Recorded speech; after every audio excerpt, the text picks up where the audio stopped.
Hey, I'm Rob, and over the years I've worked with Greenpeace, Sky, and WWF on climate change campaigns. It's clear to everyone that young people are passionate about the climate crisis, and as you might expect, they are the biggest users of social media.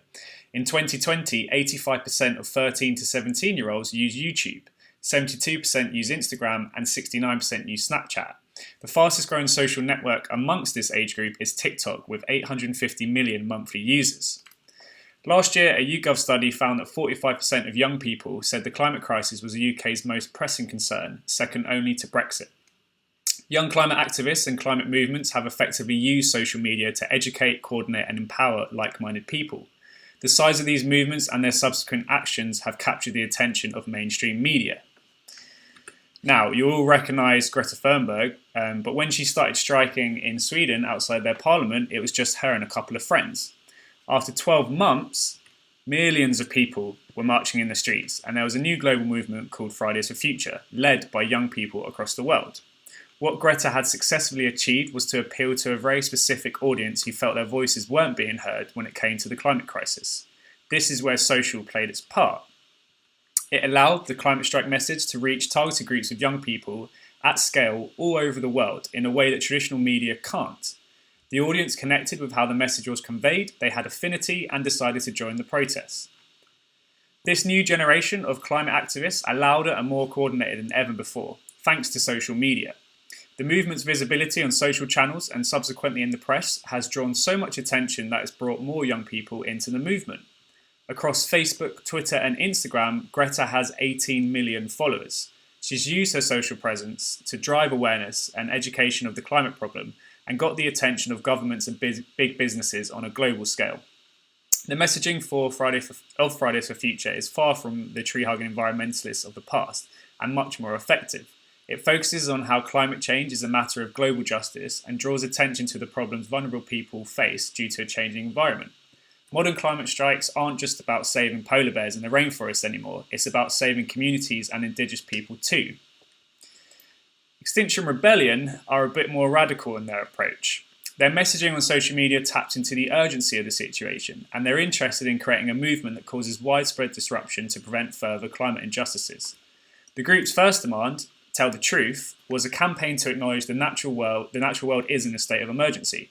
It led to protesters blocking Oxford Street and sticking themselves to London trains. These city-stopping protests on a single clear issue were driven by their ability to mobilise individuals en masse. This is helped by the way that they communicate with subdivisions within XR.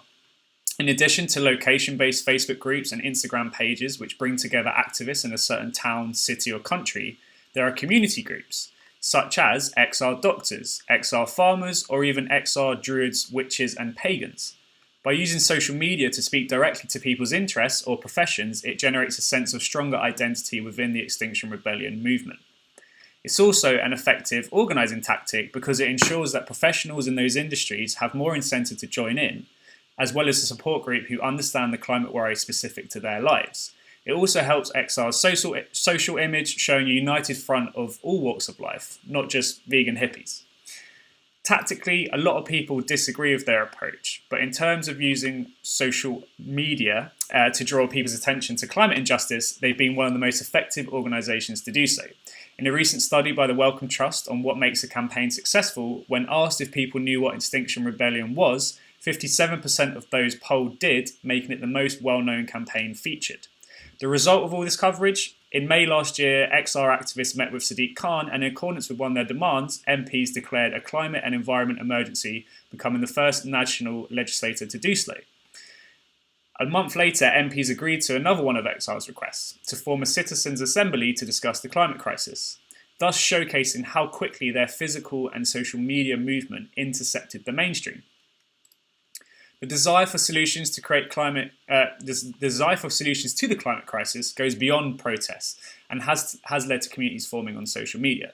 From the zero waste movement to veganism, there's tons of content out there for young people to digest on how they can save the planet. We set up Earthtopia on TikTok as a way of joining that conversation and providing simple tips and innovations that are beneficial to the planet. Since the start of the year, we've seen our followers grow massively, making us now the largest eco community on TikTok. We also have over 1 million likes, showing the potential for connection when you share good content on issues that people care about. Our aim is to use the virality of TikTok videos to spread an eco message and give young people the tools they need to combat climate change. So young people have a lot to deal with at the moment, but one thing they do have on their side is the power of social media. They can use it to, it enables individuals and activists and movements to raise awareness of climate issues, but they can also use it to dispel myths and unite and coordinate on a global scale to tackle injustices.